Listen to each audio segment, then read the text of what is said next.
en finir avec la mendicité. C'est une gangrène qui mine notre continent en général et nos communautés en particulier. Mais comment nous allons faire pour mettre fin ensemble à cette mendicité? Lorsque nous sortons, nous rencontrons des jeunes qui pratiquent ce métier. Or, on ne peut pas aller loin sur le plan financier en pratiquant ce métier dans nos communautés. Alors qu'allons-nous faire? Donc, si vous pratiquez ce métier ou si vous connaissez des personnes qui pratiquent ce métier, cette vidéo est dédiée pour vous. Partagez le lien avec eux pour qu'ils trouvent des notions afin de mettre fin à cette mendicité. N'oubliez pas de vous abonner, d'activer la cloche de notification et surtout de partager le lien dans vos groupes. Comment nous allons faire pour mettre fin à cette mendicité? Il y a 3 points principaux. D'abord, les causes de la mendicité, les conséquences. Qu'est-ce que la mendicité engendre dans nos communautés et comment nous allons trouver des solutions et quelles sont les remédiations qu'on peut suggérer à ceux qui pratiquent ce métier-là. Le premier point, c'est les causes. Qu'est-ce qui fait que les gens se lancent dans la mendicité? D'abord, c'est la pauvreté. Certains pensent qu'ils sont pauvres, qu'ils ne peuvent pas faire d'autre travail que de tendre la main envers les uns et les autres. Pourtant, le fait de tendre la main envers son semblable ne peut pas aider non seulement la personne qui donne à se développer, mais aussi la personne elle-même qui tend la main envers son prochain. Donc la pauvreté, c'est l'une des raisons qui pousse certaines à pratiquer la mendicité. Pourtant, les savants religieux nous disent qu'au temps du prophète Mohammed sallallahu alayhi wa sallam, avec ses compagnons, il fut un temps, ils ont serré leur ventre à cause de la famine. Et il n'a pas conseillé ses compagnons d'aller tendre la main envers les uns et les autres. Ils ont enduré ce temps. Ils ont conservé leur dignité. Ils n'ont pas tendu la main. Donc celui qui se lance dans les activités ou déjà dans ce métier sous prétexte qu'il est pauvre, donc ce n'est pas la bonne option.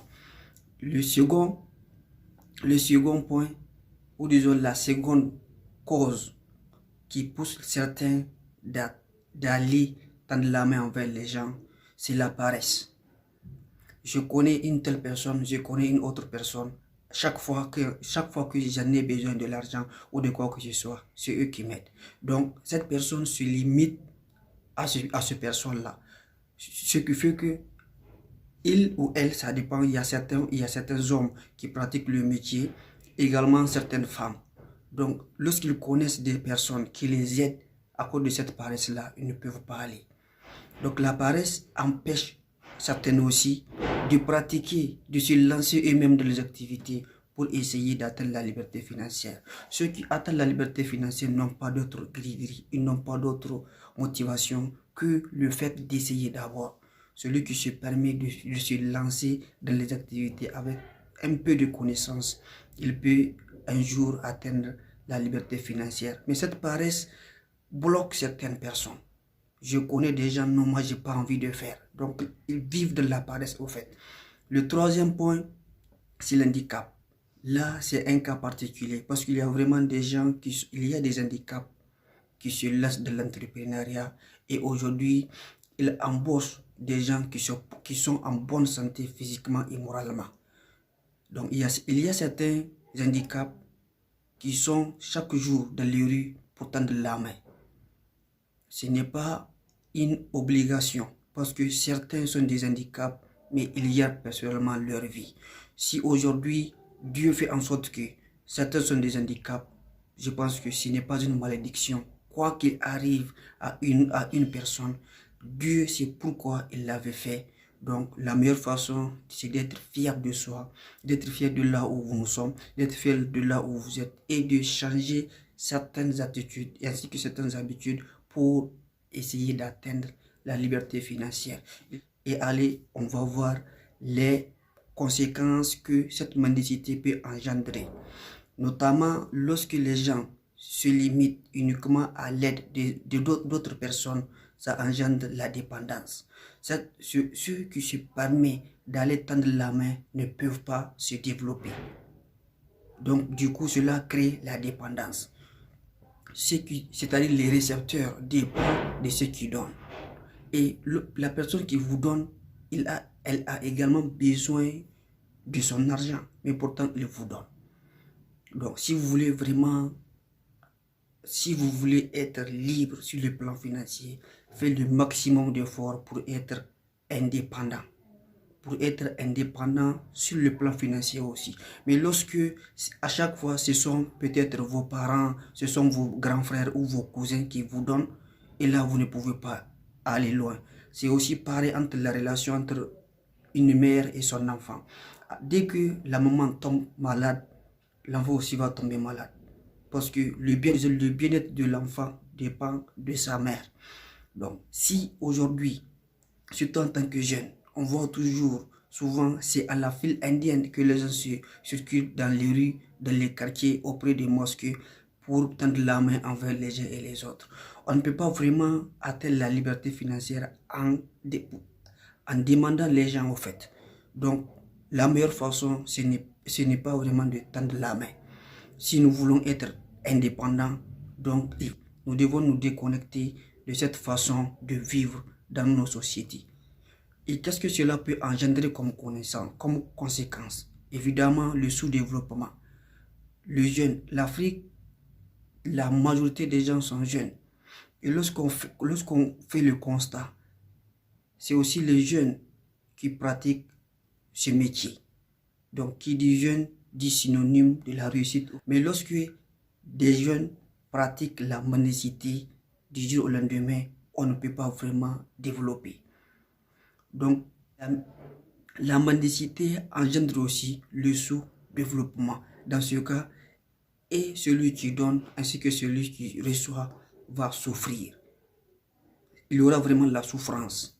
Donc, que les gens qui pratiquent cette mendicité ainsi que ceux qui donnent trouvent des solutions pour ne pas vivre dans ce sous-développement, pour que certains ne doivent pas être dépendants des autres, mais que chacun se sent responsable, que chacun se sent vraiment fier de lui et d'essayer de faire ce qu'il peut pour changer sa vie.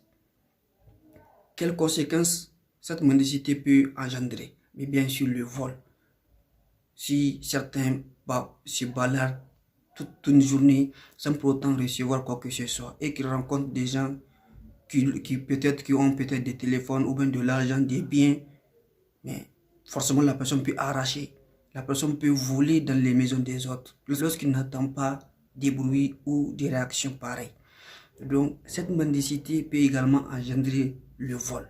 Et lorsque certains volent les autres, là on ne parle pas de développement. Donc d'une manière résumée aussi, voilà certaines conséquences que la mendicité peut engendrer.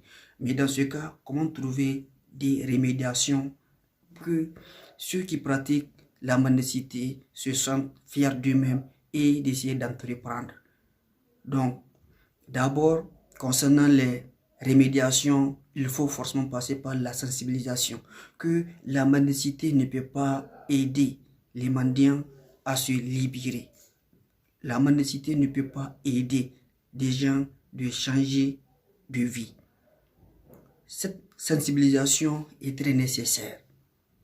On peut toutefois les raconter les enjeux de la mendicité. Vous êtes en bon état, mais vous ne voulez pas travailler. Seul le travail libère, seul le travail paye. Acceptons de travailler, acceptons d'être fiers de nous-mêmes, acceptons d'être fiers de là où nous sommes et de changer nos habitudes ainsi que nos aptitudes. Et un jour, c'est l'abondance qui arrivera en fonction de notre effort. Également, de rééduquer ceux qui pratiquent ce métier. La rééducation est très nécessaire. Le monde évolue par le savoir. Et qui dit rééducation dit partage également des informations. On peut toutefois essayer on peut toutefois essayer de les former. La formation, de nos jours, chaque personne peut suivre. Il y a l'auto-formation. Certains entrepreneurs forment des gens gratuitement. Donc lorsque vous entendez ces genres de formation, allez-y vous former. Franchement, c'est très nécessaire.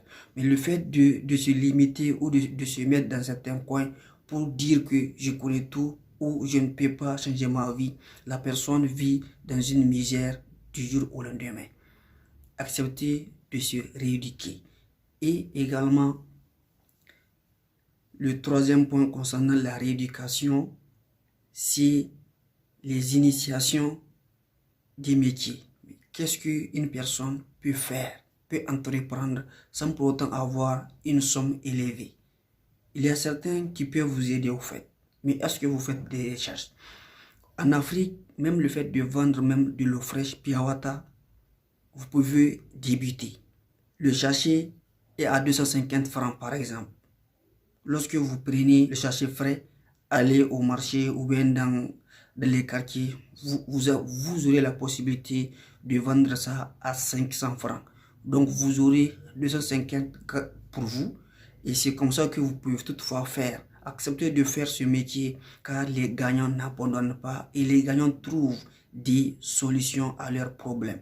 Et la meilleure façon de se sentir fier de soi-même, c'est de faire ce qu'on peut faire sans pour autant tendre la main.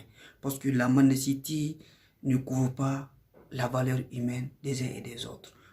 Donc la vente de Piawata, ou encore le cirage. Certains pratiquent ce métier, pas parce qu'ils veulent le faire, c'est parce qu'ils n'ont pas d'autres moyens, ils n'ont pas d'autres options. Donc vaut mieux de pratiquer ce métier, le cirage, que de tendre la main envers les uns et les autres. Vous pouvez vivre tranquillement sans pour autant révéler, sans pour autant raconter votre histoire, votre vie à personne. Et là, vous gérez votre vie personnelle. Troisième métier que vous pouvez faire sans pour autant passer par la mendicité, c'est de faire la manicure pédicure.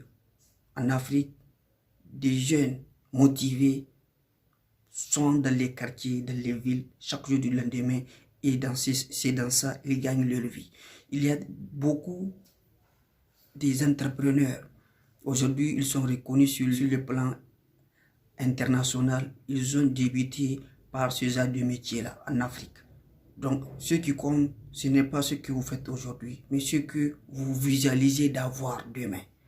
C'est mieux de pratiquer l'un de ces métiers que de tendre la main envers quoi que ce soit. Seul le travail paye. À la prochaine pour une nouvelle vidéo.